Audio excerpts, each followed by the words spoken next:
Olá, pessoal, tudo bem? Estamos aqui novamente, eu, Vitor Gomes e Paulo Henrique Dutra. E hoje vamos falar sobre o diálogo competitivo, a modalidade do diálogo competitivo que está prevista no artigo 32 da nova Lei de Licitações. Querem saber mais? Sigam em frente no vídeo.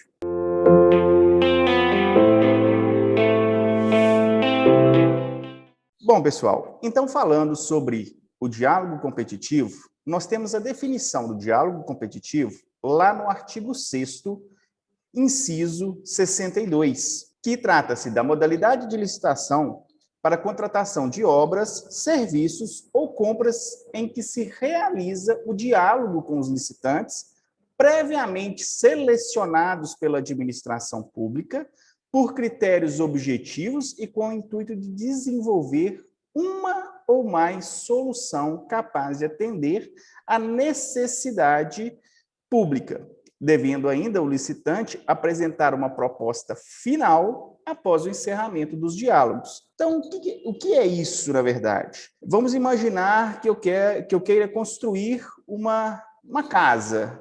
E nesta casa, eu chamo vários engenheiros para discutir dentro daquele meu terreno, dentro daquele meu lote, qual a melhor proposta, qual a melhor forma de se construir aquela casa, qual a melhor solução. Vamos pensar que eu quero que eu esteja construindo ali uma casa com conceitos de sustentabilidade, de aproveitamento dos recursos ambientais. Então, ali eu vou discutir com esses fornecedores, que no caso da administração pública seriam os licitantes, para achar ali a melhor solução para aquela minha necessidade. E aí nós temos os procedimentos que estão definidos para a realização do diálogo competitivo. Se a gente analisar, o próprio conceito do diálogo competitivo traz os procedimentos para a sua realização. Inicialmente, devemos ter um edital inicial, onde vai haver a convocação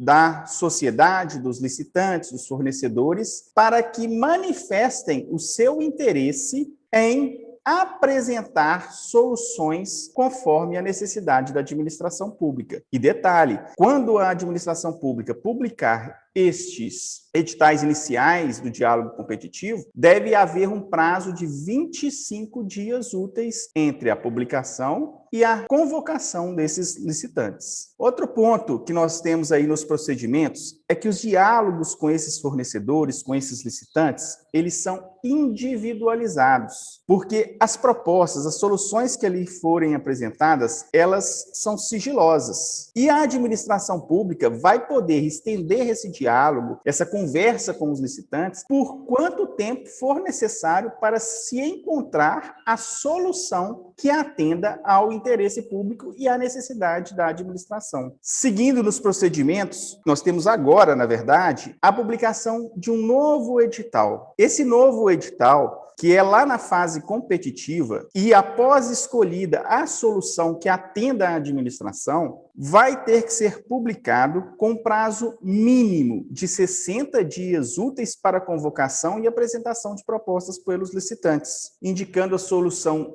escolhida pela administração na fase dos diálogos e os critérios de seleção desse edital. Ou seja, eu tenho aí no diálogo competitivo 2 editais, um convocando para manifestação de interesse em apresentar soluções, depois de escolhida a solução, um edital que define todos os critérios, todas as informações do meu objeto a ser contratado. E aí sim vamos falar de uma fase de julgamento de propostas entre os licitantes interessados. Outro ponto que é obrigatório para a questão dos diálogos competitivos é que deve haver uma comissão de contratação específica, formada por, no mínimo, 3 membros, entre servidores efetivos ou empregados públicos de quadro permanente. Olha, isso é um diferencial. Eu tenho que ter na comissão, obrigatoriamente, a composição por servidores efetivos ou empregados públicos do quadro permanente. E ainda,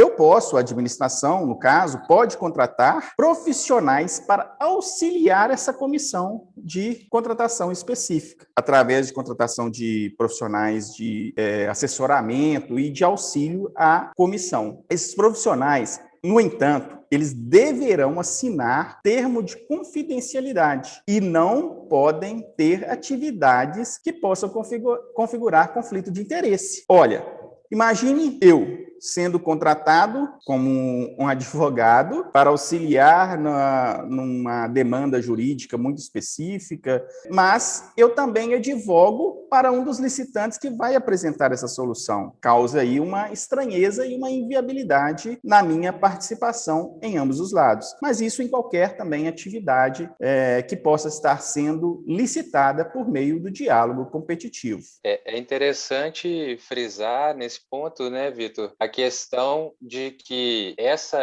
assessoria especializada ela é bastante importante por causa da complexidade que normalmente se envolve esse tipo de diálogo competitivo. Como é que muitas vezes os servidores que vão compor a comissão, que tem que ser composta por 3 servidores ou empregados de quadro efetivo, eles não vão ter o conhecimento técnico necessário para avaliar qual vai ser a melhor proposta. Muitas vezes tem questões envolvendo inovação ou questões muito complexas de construção, de obras, de engenharia, de inovações tecnológicas, alguma coisa assim, que tenham que ser analisados por um consultor mesmo, terceirizado, e aí, para garantir a lisura do processo, ele tem que assinar esse termo de confidencialidade e ele não vai poder participar e nem ter contato com nenhum dos licitantes, né, fora do escopo do serviço de assessoramento que ele está prestando ali. E é importante frisar também, como você disse, os diálogos são separados com cada licitante, né, na fase inicial do diálogo competitivo, mas esses diálogos todos são gravados em áudio e vídeo, né, justamente para poder garantir a lisura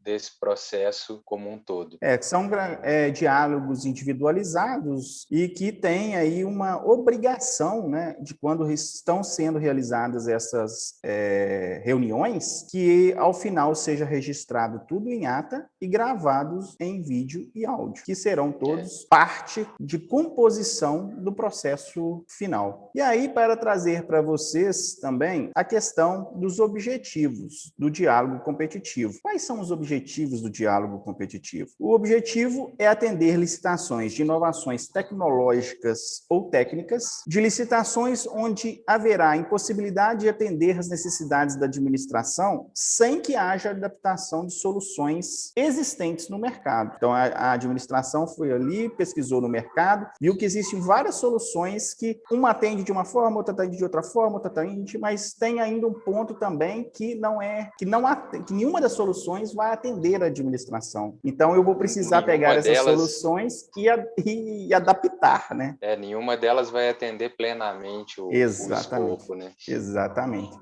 E, por fim, a impossibilidade de as especificações da licitação ou do objeto que a administração almeja contratar serem definidas com precisão pelo corpo técnico da administração, né? Então, isso é o que mais acontece, principalmente em nível municipal. Geralmente, a gente não tem pessoas e um corpo de servidores com capacidade de definir com qualidade e com detalhamento a um determinado objeto de forma que se atenda plenamente também aos interesses da administração pública. É interessante nesse ponto aí ver que a administração vai poder usar os próprios licitantes como aliados na construção das soluções, né, do problema dela, principalmente, como você disse, em pequenos municípios, em órgãos menores que não têm uma estrutura tão técnica, tão bem preparada, pode ser um importante instrumento de